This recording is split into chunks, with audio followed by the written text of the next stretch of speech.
Hey guys, we're here for chapter 3 of the Sorcerer's Stone, and where we left off was chapter 2, where Harry finally got to get out of the house. What felt like 11 years he was stuck in that house, and I feel like we're feeling that way right now with the quarantine, and you probably haven't left your house in a week and probably can't for another couple of weeks. Well, guess what? Harry felt the same way, and he finally got to go out to the zoo on Dudley's birthday, and well, it didn't go well, did it? He set the snake on his cousin accidentally. He talked to it and the glass disappeared. And that was just crazy. This next chapter is one of my favorites in like all of the books. It's called The Letters from No One. So as you're sitting around at home for the next couple weeks, just know I wish I could read you this in person, but this is the best we have right now. So if you can't follow along with an actual copy, just listen really closely, and we'll get going. Chapter 3, The Letters from No One. The escape of the Brazilian boa constrictor earned Harry his longest ever punishment. By the time he was allowed out of his cupboard again, the summer holidays had started, and Dudley had already broken his new camera, crashed his remote control airplane, and his first time on his racing bike, knocked down old Mrs. Figg as she crossed Privet Drive on her crutches. Harry was glad school was over, but there were no escaping Dudley's gang, who visited the house every single day. Piers, Dennis, Malcolm, and Gordon were all big and stupid, but as Dudley was the biggest and the stupidest of the lot, he was the leader. The rest of them were all quite happy to join in Dudley's favorite sport, Harry hunting. This is why Harry spent as much time as possible out of the house, wandering around and thinking about the end of the holidays where he could see a tiny ray of hope. When September came, he would be going off to secondary school, and for the first time in his life, he wouldn't be with Dudley. Dudley had a place at Uncle Vernon's old school, Smeltings. Piers Polkus was going there, too. Harry, on the other hand, was going to Stonewall High, the local comprehensive. Dudley thought this was very funny. They stuff people's heads down the toilet first day at Stonewall, he told Harry. Want to come upstairs and practice? No thanks, said Harry. The poor toilet's never had anything as horrible as your head down it. It might be sick. Then he ran before Dudley could work out what he'd said. One day in July, Aunt Petunia took Dudley to London to buy his Smeltings uniform, leaving Harry at Mrs. Figg's. Mrs. Figg wasn't as bad as usual. It turned out she'd broken her leg tripping over one of her cats, and she didn't seem quite as fond of them as before. She let Harry watch television and gave him a bit of chocolate cake that tasted as though he'd had it for several years. That evening, Dudley paraded around the living room for the family in his brand new uniform. Smelting's boys wore maroon tailcoats, orange knickerbockers, and flat straw hats called boaters. They also carried knobbly sticks used for hitting each other while the teachers weren't looking. This was supposed to be good training for later in life. There's a picture of old Dudley in his uniform looking proud. As he looked at Dudley in his new knickerbockers, Uncle Vernon said gruffly that it was the proudest moment of his life. Aunt Petunia burst into tears and said she couldn't believe it was her ickle Dudleykins. He looked so handsome and grown up. Harry didn't trust himself to speak. He thought 2 of his ribs might already have cracked from trying not to laugh. There was a horrible smell in the kitchen next morning when Harry went in for breakfast. It seemed to be coming from a large metal tub in the sink. He went to have a look. The tub was full of what looked like dirty rags swimming in gray water. "What's this?" he asked Aunt Petunia. Her lips tightened, as they always did, if he dared to ask a question. "Your new school uniform," she said. Harry looked in the bowl again. "Oh," he said, I didn't realize it had to be so wet." "Don't be stupid," snapped Aunt Petunia. "I'm dyeing some of Dudley's old things gray for you. It'll look just like everyone else's when I've finished." Harry seriously doubted this, but thought it best not to argue. He sat down at the table and tried not to think about how he was going to look on his first day at Stonewall High. Like he was wearing bits of old elephant skin, probably. Dudley and Uncle Vernon came in, both with wrinkled noses because of the smell from Harry's new uniform. Uncle Vernon opened his newspaper as usual, and Dudley banged his smelting stick, which he carried everywhere, on the table. They heard the click of the letterbox and flop of letters on the doormat. "Get the post, Dudley," said Uncle Vernon from behind his paper. "Make Harry get it. Get the post, Harry. Make Dudley get it. Poke him with your smelting stick, Dudley." Harry dodged the smelting stick and went to get the post. 3 things lay on the doormat. A postcard from Uncle Vernon's sister Marge, who was holidaying on the Isle of Wight, a brown envelope that looked like a bill, and a letter for Harry. Harry picked it up and stared at it, his heart twanging like a giant elastic band. No one ever in his whole life had written to him. Who would? He had no friends, no other relatives. He didn't belong to the library, so he never even got rude notes asking for books back. Yet here it was, a letter, addressed so plainly there could be no mistake. Mr. H. Potter, The Cupboard Under the Stairs, 4 Privet Drive, Little Winching, Surrey. The envelope was thick and heavy, made of yellowish parchment, and the address was written in emerald green ink. There was no stamp. Turning the envelope over, his hand trembling, Harry saw a purple wax seal bearing a coat of arms, a lion, an eagle, a badger, and a snake, surrounding a large letter H. "Hurry up, boy," shouted Uncle Vernon from the kitchen. "What are you doing, checking for letter bombs?" He chuckled at his own joke.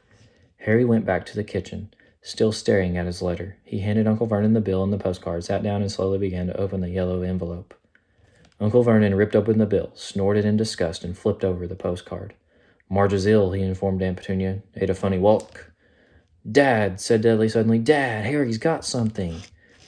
Harry was on the point of unfolding his letter, which was written on the same heavy parchment as the envelope, when it was jerked sharply out of his hand by Uncle Vernon. "That's mine," said Harry, trying to snatch it back. "Who'd be writing to you?" sneered Uncle Vernon, shaking the letter open with one hand and glancing at it. His face went from red to green faster than a set of traffic lights. And didn't stop there. Within seconds, it was the grayish white of old porridge. "Petunia!" he gasped. Dudley tried to grab the letter to read it, but Uncle Vernon held it high out of his reach. Aunt Petunia took it curiously and read the first line. For a moment, it looked as though she might faint. She clutched her throat and made a choking noise. "Vernon! Oh, my goodness! Vernon!"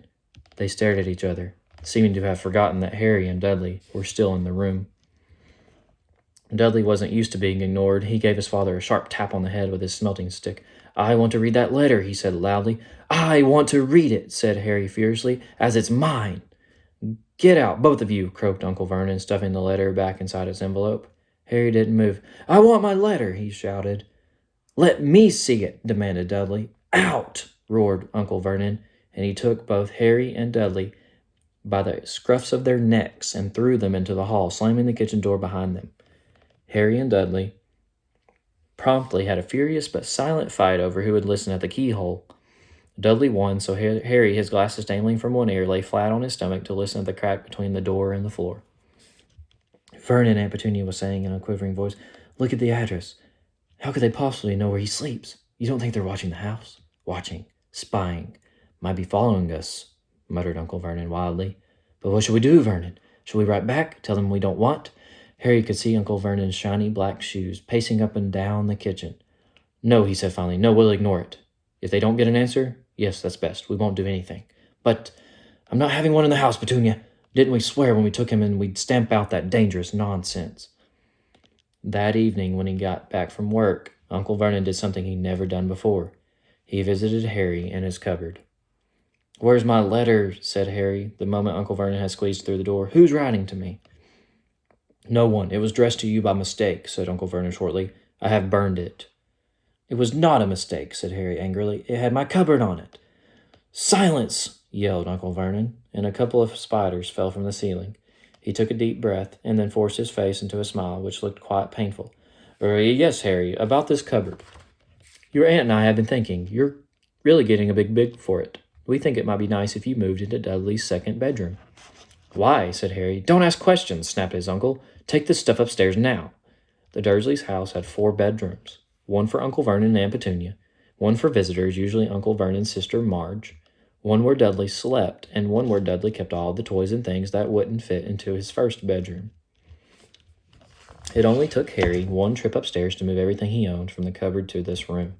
He sat down on the bed and stared around him. Nearly everything in here was broken. The month-old camera was lying on top of a small, working tank Dudley had once driven over the next door's dog. In the corner was Dudley's first ever television set, which he'd put his foot through when his favorite program had been canceled. There was a large bird cage which had once held a parrot that Dudley had swapped at school for a real air rifle, which was up on a shelf with the end all bent because Dudley had sat on it. Other shelves were full of books. They were the only things in the room that looked as though they'd never been touched. From downstairs came the sound of Dudley bawling at his mother. "I don't want him in there. I need that room. Make him get out."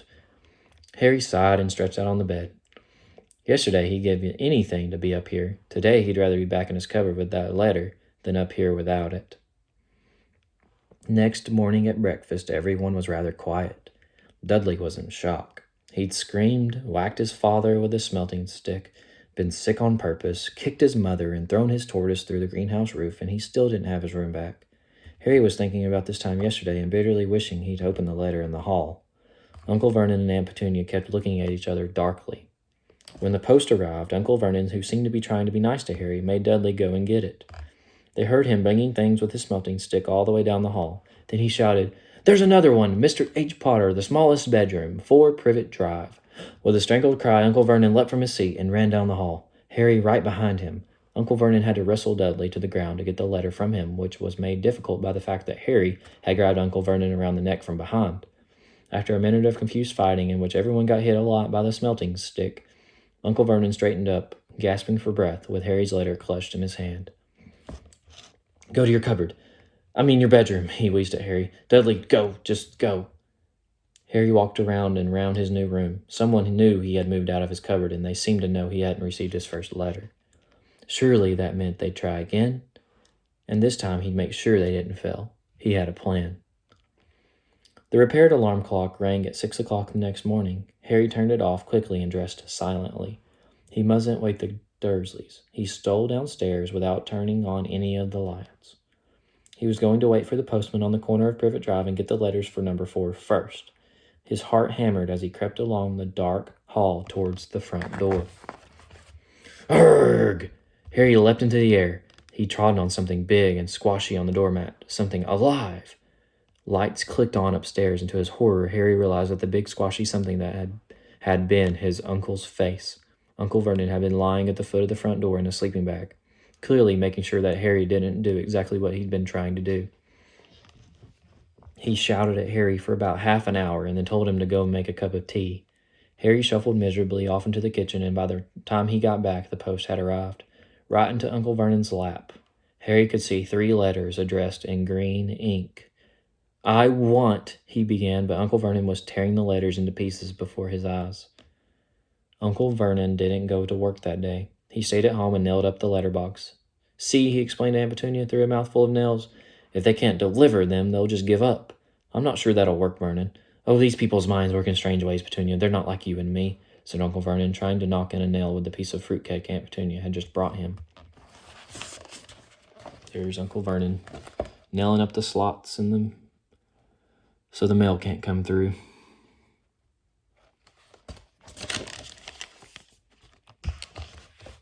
On Friday, no fewer than 12 letters arrived for Harry. As they couldn't go through the letterbox, they had been pushed under the door, slotted through the sides, and a few even forced through the small window in the downstairs toilet. Uncle Vernon stayed at home again. After burning all the letters, he got out a hammer and nails and boarded up the cracks around the front and back doors so no one could go out. He hummed "Tiptoe Through the Tulips" as he worked and jumped at small noises. On Saturday, things began to get out of hand.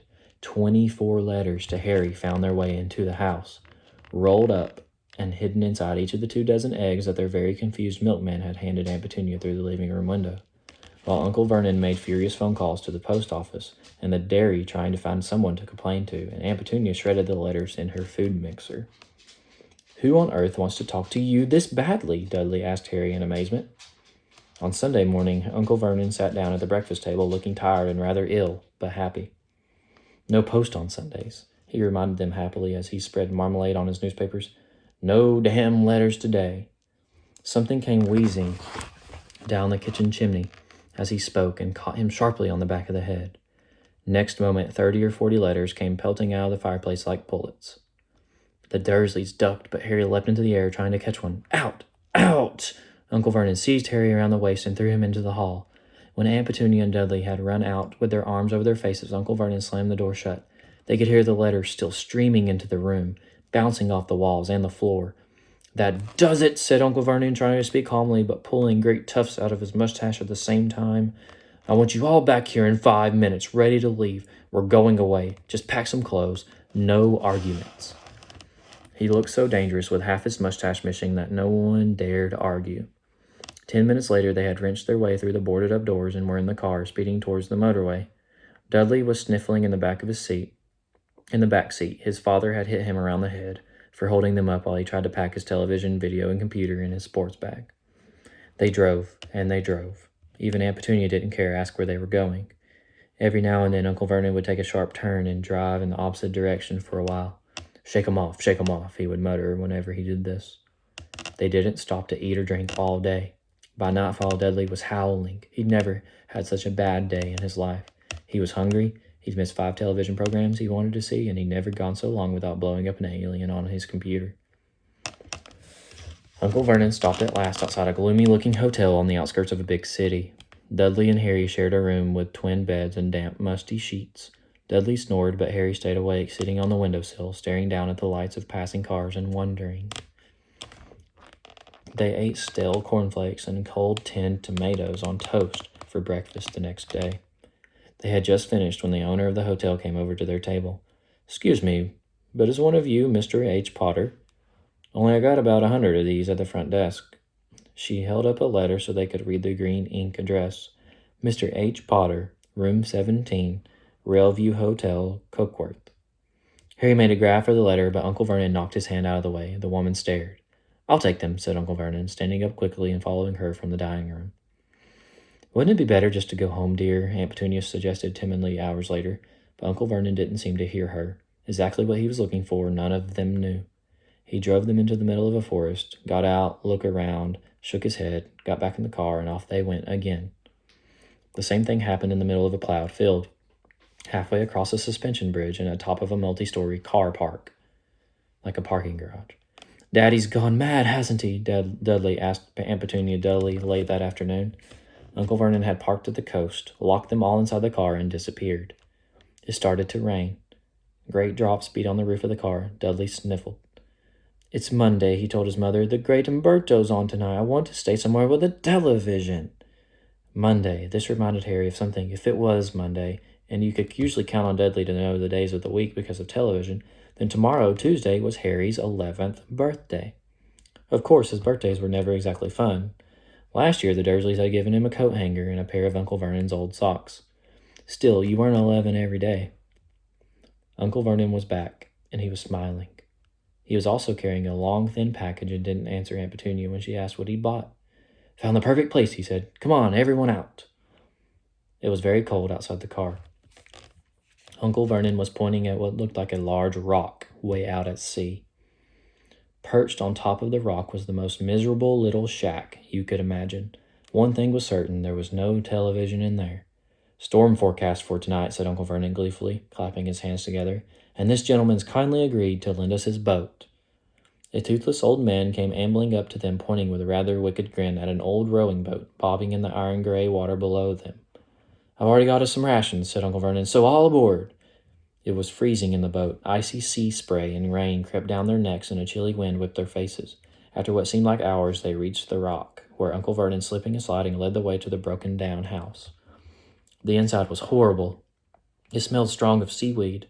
The wind whistled through the gaps in the wooden walls. And the fireplace was damp and empty. There were only 2 rooms.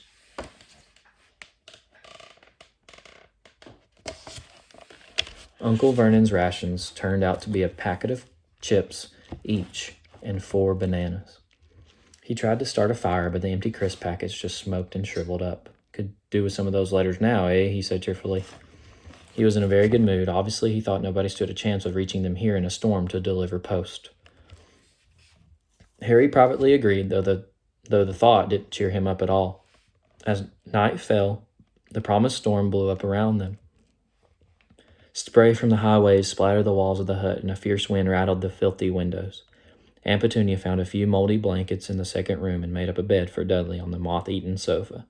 She and Uncle Vernon went off to the lumpy bed next door, and Harry was left to find the softest bit of floor he could, and to curl up under the thinnest, most ragged blanket. The storm raged more and more ferociously as the night went on. Harry couldn't sleep. He shivered and turned over, trying to get comfortable, his stomach rumbling with hunger. Dudley's snores were drowned by the low rolls of thunder that started near midnight. The lighted dial of Dudley's watch, which was dangling over the edge of the sofa on his fat wrist, told Harry he'd be 11 in 10 minutes' time. He laid and watched his birthday tick nearer, wondering if the Dursleys would remember at all, wondering where the letter writer was now. 5 minutes to go. Harry heard something creak outside. He hoped the roof wasn't going to fall in, although he might be warmer if it did. 4 minutes to go. Maybe the house in Privet Drive would be so full of letters when they got back that he'd be able to steal one somehow. 3 minutes to go. Was that the sea slapping hard on the rock like that? And 2 minutes to go. What was that funny crunching noise? Was the rock crumbling into the sea? 1 minute to go, and he'd be 11. 30 seconds. 20. 10. 9. Maybe he'd wake Dudley up just to annoy him. 3, 2, 1. Boom! The whole shack shivered, and Harry sat bolt upright, staring at the door. Someone was outside, knocking to come in. All right. It's getting exciting. Chapter 4 will be in the next video, so this will be posted to Google Classroom, and you can listen to it anytime. Thanks for listening, guys. See you tomorrow.